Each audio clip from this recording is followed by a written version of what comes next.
Hey, rock stars, it's Amy. How are you guys doing? Hi.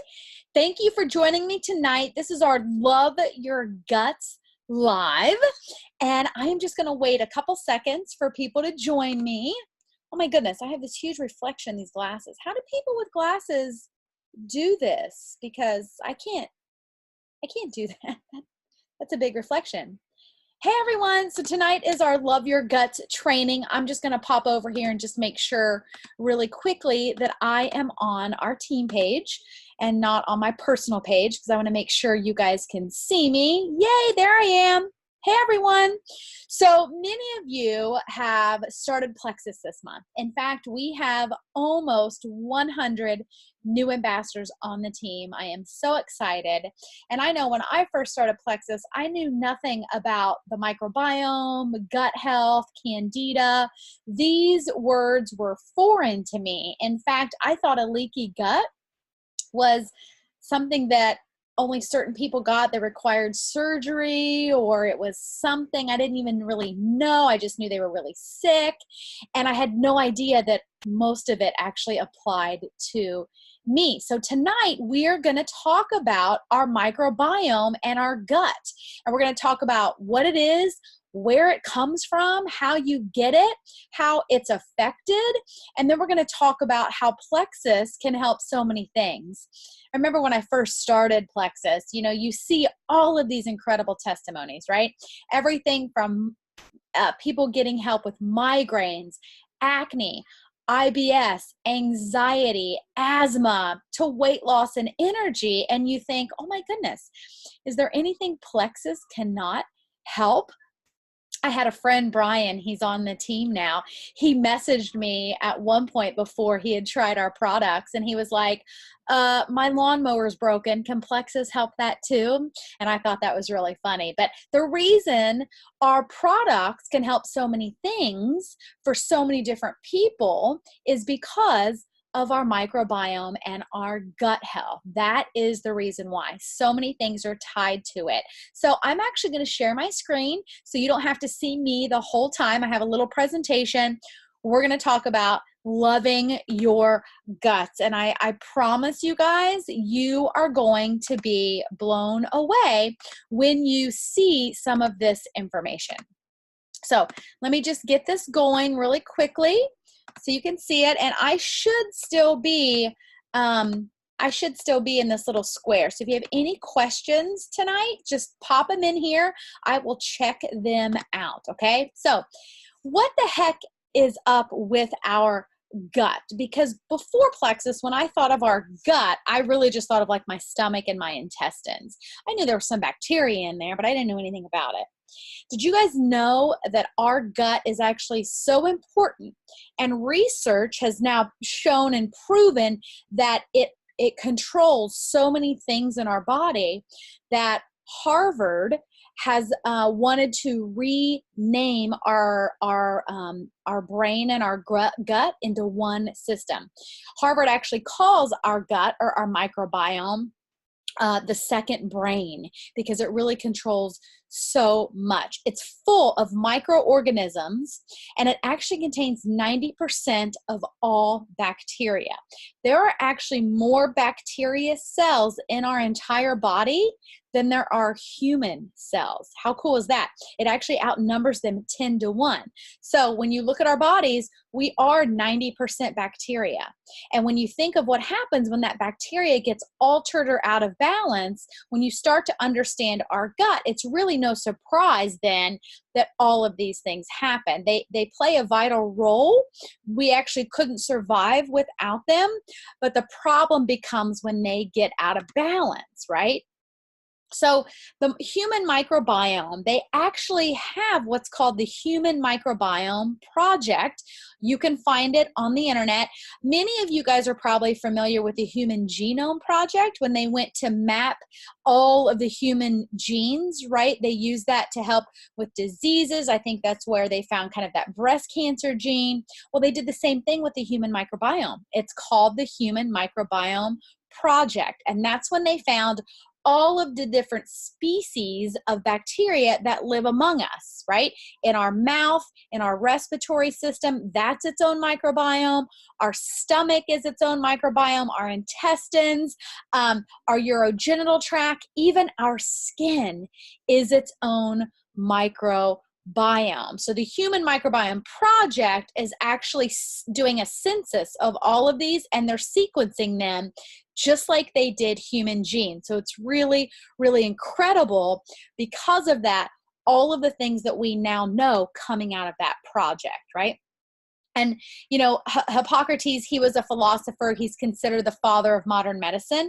And there's this famous quote that all disease begins in the gut. And if modern medicine had just stuck with that and listened to him, we would not be so far behind. I really think that gut health is all you're going to hear about here in the next decade. You're going to see the medical community switching to prevention over prescription. But really, they should have just listened to the father of modern medicine when he says all disease begins in the gut, because it's true. And if it begins in the gut, then that's also where it's going to end, right? So here are some of the really important things that our microbiome does. And we use these terms interchangeably. So microbiome, gut health, leaky gut, all of that is going to mean the same thing. We're talking about the bacteria. We usually focus on our gut because that's the epicenter where all of it is. But there's also the skin microbiome. We'll talk about that a little bit later. But it's very, very important, you guys. It regulates your immune function. So somebody who's sick all the time, they are going to have a leaky gut because it lowers your immunity, right? When you heal your gut, you'll notice we don't have allergies anymore. We also, knock on wood, rarely get sick, okay? The common cold is not common for us anymore. It also helps you digest your food. It produces the nutrients that our body needs, right? Did you guys know, though, that it influences hormone production? So women who have PCOS, who have hormone irregulation, even people who have PMS, people who are in menopause, guys, all of these symptoms and all of these things are controlled by your gut. It influences your neurotransmitter production, meaning serotonin, the happy hormone.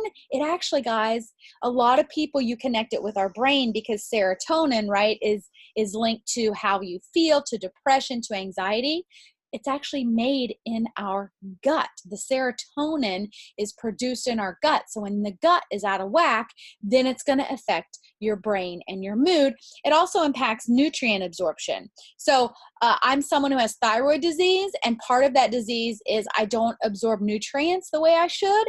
If your gut, your microbiome is out of balance, it's also going to further impact that nutrient absorption, okay? So the role of bacteria in our gut is really, really important. We need the good guys and the bad guys, okay? That's how our bodies were designed to work, but they should be in a balance, okay?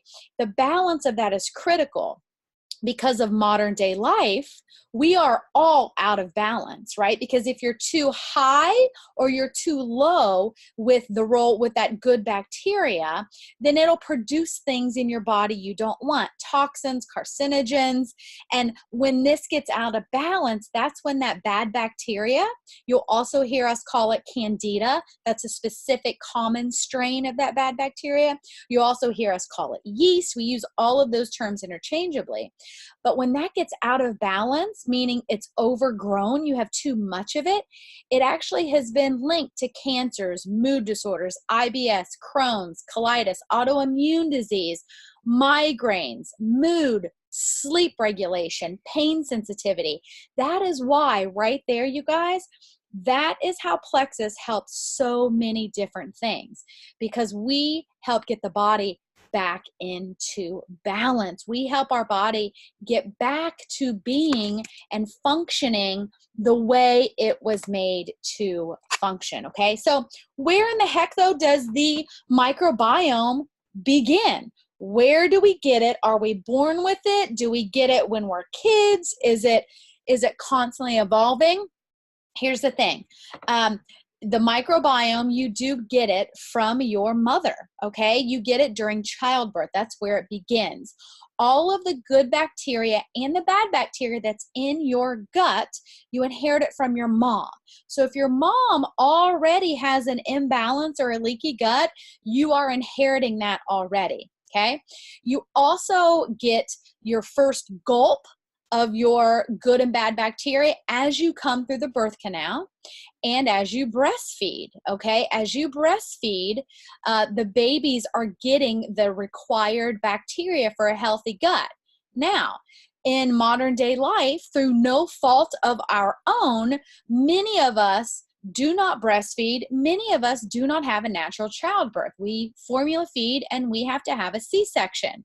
Well, when that happens, it alters the bacteria. So you may have a child who was born with a bacteria imbalance. It also takes 2 years for our microbiome to really fully develop. So if you have kids up until 2 who are eating foods that are packaged, that have chemicals, if kids are on antibiotics, all of those things are going to impact their microbiome. So when I have someone come to me and tell me Plexus cannot help them because they have had an issue since they were born or since they were a kid, I know differently. I know that that issue is probably because they were born or soon after birth had a leaky gut, and Plexus can still work to balance that gut. Obviously, it's going to take longer if it's something they've had for years, but you're not really born with migraines, even though you've had them since you were, some people have had them since they were 6 and 7 years old. It's all because of the microbiome that you get during childbirth, okay? Then as we grow up, we become adults, we're kids, all kinds of stuff throws off the balance, right? I already talked about C-sections and formula feeding. Antibiotics wipe out all the good guys and bad guys. And did you guys know that after 1 round of antibiotics, it takes your gut 12 months to recover the balance from that? And look, I thought Adelaide was a pretty healthy kid when she was born. For the first 18 months of her life before I started Plexus, she was on antibiotics pretty often. She was on, she had breathing treatments pretty often. And just in the antibiotics alone that she was on, I'd say she was on at least them 5 times that I can remember. That's 5 years to heal the damage those rounds of antibiotics did, right? Toxic chemicals, not only that we eat in our food supply, pesticides that are in our fruits and vegetables, pollution that's in the air that we breathe. Alcohol helps to inhibit the balance of the bacteria. Stress wreaks havoc on our body and throws off that balance. And of course, just poor diet. So if you're eating a lot of processed food, a lot of pop, a lot of sugar, diet soda with all those artificial sweeteners, all of that is throwing off your body's natural balance in your gut. And then you also have probably heard, I hear a lot of parents tell their kids, like, go play in the dirt, it's good for you. That's actually true. That's not a wives' tale. People who are too clean or who stay inside all of the time, they are more likely to be sick. In fact, I have someone I used to work with. He was a very good friend. He used to pump that gel, what is it? The hand sanitizer. And I just cringe when I see moms use this every time their kid touches something because they're actually killing off that good bacteria. Guys, you want your kid or you want yourself to have some germs. Now, I'm not saying touch the toilet at the mall and then lick your hand. That's not what I mean. But it's okay to be outside, to get dirty, to pet a dog, to have that good bacteria, okay? I want to touch on antibiotics because it is such a big deal because it wreaks so much havoc on our system. By the time the average person turns 18, a healthy child has had antibiotics between 10 and 20 times by the age of 18. I was a healthy kid. I had earaches a lot growing up. I absolutely was on an antibiotic at least 20 times. So now, knowing what I know about our gut, it's no shock to me that I developed an autoimmune disease. The antibiotics alone completely jacked up my gut. Now, often antibiotics are necessary, but for many things, they should not be the first line of defense. A lot of times they are over prescribed. We know that. And so one thing you can do is use other methods, ask your doctor for other methods, and really keep those antibiotics as the last line of defense. Plus, we know because of the overuse, we're developing resistance to certain strains of antibiotics, so they're not even effective anymore, okay? So keep that in mind. Every time you have an antibiotic, you are going to need 12 months to recover the balance, right?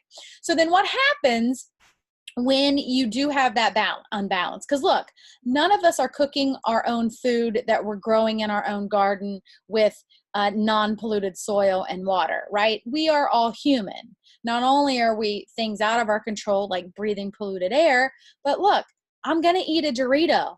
I mean, I'm going to have something that comes in a box. I'm going to go to a ball game and eat a corn dog, right? So when I do those things, though, my gut gets in an imbalance. This is actually called dysbiosis. That's the actual term when you're out of balance. And when you are out of balance and you have too many of the bad guys, then that opportunistic bacteria, they start to take over. That's where the yeast, the candida, the parasites, the viruses, that's where these things come in and attack. Once you get them, they're really hard to get rid of. And that's why people who have migraines and they will tell you they've been on a probiotic for years and they still have migraines. It's because that probiotic they're on is not effective enough to get rid of that opportunistic bacteria, okay? It's also called a leaky gut. And I know this picture is gross, but I wanted you guys to see that a leaky gut is a real thing. It is a real thing. And I want to show you, I'm going to stop the share for just a second. I want to check the team page for any comments that you guys may have, any questions. Hey guys. All right. I see you. See you. I'm seeing some of your comments now. Sorry. So one of the things I wanted to show you though is I like to just use my hands. So see there that in between my hands and my knuckles, there's no separation here, right? That is a healthy gut. But as we start to have that imbalance, it starts to shift a little bit and we have these little perforations. See, you can see some sunlight coming through my hands there. That is where the opportunistic bacteria gets into the bloodstream. Toxins from our intestine, they get through those little microscopic holes that I'm showing you in this picture. Those gross little holes allow those toxins, allow those microbes to enter the bloodstream, okay? That's when we get sick. Here's another great kind of graphic. On the left is a healthy gut. Those little gray lines, that's a tight junction. That's what I just showed you with my knuckles, right? Nothing's getting through there into the bloodstream, nothing. That is a good, healthy gut. But on the right is a compromised junction, right? That's a leaky gut. Some of us have severe leaky gut. Some of us actually are diagnosed with a leaky gut. I just saw last week that the Real Housewife skinny girl Margarita, Bethany Frankel, has been diagnosed with a leaky gut. So guys, it's a real thing. Some of us though, we just have, we don't have as much of a leaky gut. We just have some dysbiosis. But on the right is that compromised junction. That's where you can see the pathogens get into the bloodstream. They remove and attack the immune cells. The undigested food particles get in there. The toxins get in there, the pathogens. And once those guys get in and start to take over, that's when we all start getting sick, okay? So when this happens, our body is pretty smart. Our body has to use whatever route it can to get rid of these toxins. And listen, we have some natural processes that our body detoxes every day. You don't even know it's happening, right? These toxins, they're going to try to grab them out of the bloodstream. They're going to try and push them through the liver because that's what our liver does. It detoxes the blood flow. But that can lead to blocked detox pathways when we have so much of it. When you have more going into the bloodstream from that leaky gut, those toxins are then carried into the bloodstream. They're not getting into the liver and they're going to other places. the lungs, the skin, our bowel movements, mucous membranes, urine, okay? When that happens, we get sick. Guys, that's why I can have a leaky gut and I develop an autoimmune disease. Whereas maybe my friend Heather, she has a leaky gut and her body tried to push it out through the skin and she now has cystic acne. Guys, these are all of the things on this list are signs of a leaky gut. Now, if you have, anxiety, does it mean you should be diagnosed with a leaky gut? Not necessarily. However, it does mean that you have some sort of dysbiosis in there that is happening. And if you have anything on this chart, getting your gut healthy, there's a chance it's going to help you. And a lot of people see this and they're like, man, asthma, fibromyalgia, acne, PMS, that's all tied to our gut. And I'm here to tell you, yes, 100%.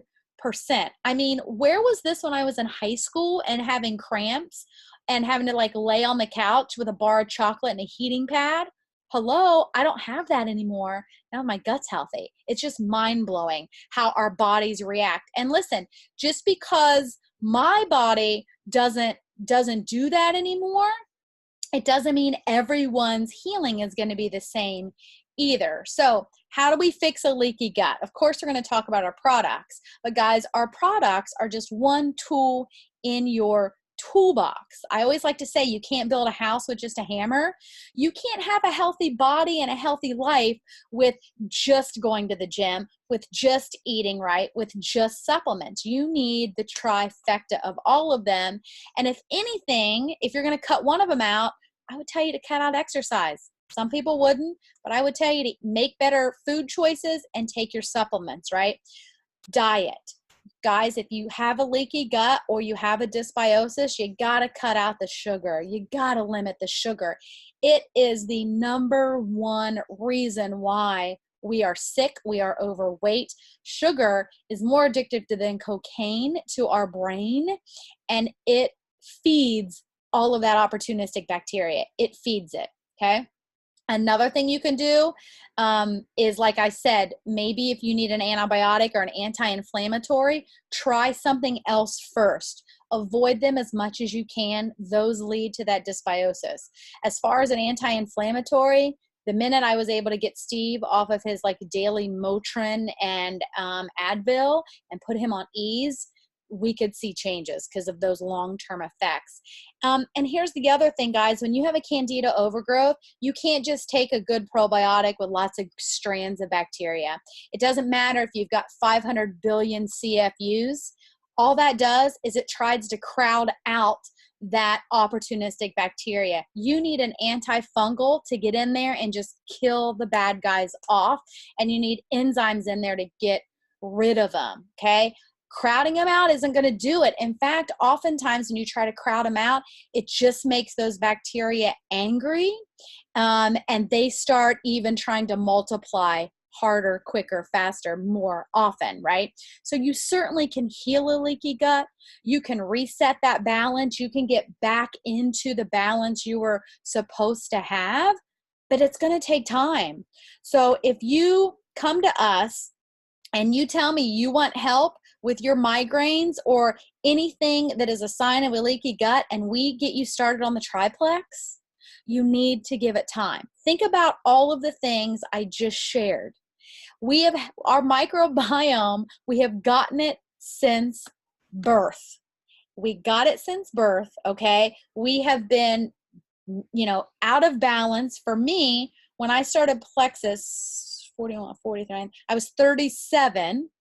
So for 37 years, I was in dysbiosis and didn't know what it was. So I certainly couldn't expect the triplex to reverse all of that in 30, 60 days, even 90 days, right? Now, I certainly had some wins. I certainly felt better. But if you truly, truly want to get back to a state of a gut that you were supposed to have more in balance, it's going to take time. That's why someone like me, who's been on Plexus for 4 years, that's why I still see wins. I still have changes. I still have positive things happening from these products because our bodies are always changing. They're always in this state of having a chance of being unbalanced. Someone will tell me, you know, Amy, I feel better now. Can I stop taking my probiotic? And I tell them, well, no. I mean, no one's going to force you to take anything forever, but there are things we do every day that put our gut and that microbiome out of balance, right? If you're stressed, that's going to throw you back out of balance. That's going to compromise that bacteria. If the medications, if I decide to have a couple glasses of wine, if you eat a piece of birthday cake, all of that is an opportunity for that opportunistic bacteria to take over and get out of balance. So that's just why it is so important to be consistent on your products. And that is why it is important to keep taking them, to keep in balance. And I can tell you guys, I have, now that I know this about a leaky gut, and listen, you can go do a Google Scholar search on all of this. You can go look up the Human Microbiome Project. This is all real science. It's all proven. It's just taking the medical community a long time to catch up. I have my opinions on maybe why that is. I think maybe the money from the FDA and pharmaceuticals is a little more loud than looking at the science right now. But I really believe in the next decade, this is what your doctor is going to be talking about. And we are just on the forefront. We are just years ahead of that. But I will tell you, I have, like last night, I forgot to take my probiotic. First thing this morning, I took it. Back when I started Plexus, there were times where I would skip or I wasn't as diligent, and I can tell, right? I can tell a difference the minute I get back out of balance. I also, now that I know all of this about the Google, yeah, you're right, Marion, Google the gut-brain axis, right? Now that I know all of this and knowing how I was raised, not anything against my parents at all. We didn't know back then. I grew up, right, on the foods we all want to eat. Doritos, Pop-Tarts, right? All that good stuff. Sugar, ice cream, Hershey syrup, right? But it's no surprise that I developed an autoimmune disease, okay? I had all that. I was a formula-fed baby in the 70s. That's when formula was the big hot thing. I had antibiotics from ear infections all of the time, and it's no surprise to me. And then in, high school, college, drinking the diet sodas. When I first got married, drinking the diet sodas. So it's no surprise to me that I developed allergies and an autoimmune disease and all of these things that now Plexus has helped me with. So I'm going to check and just see if there's any more questions. Thank you guys so much for joining me. And I encourage you, if you have added a new ambassador to this team, get them tagged to watch this so they really understand what is going on in their body and why maybe if they want to lose weight, you recommended the triplex and what that means. So oh no, a probiotic in the morning won't put you to sleep at all. No, we just recommend in the evening just because it's preferred, but there are certainly times it's better to take it than to skip it. So thank you guys so much. Bye guys.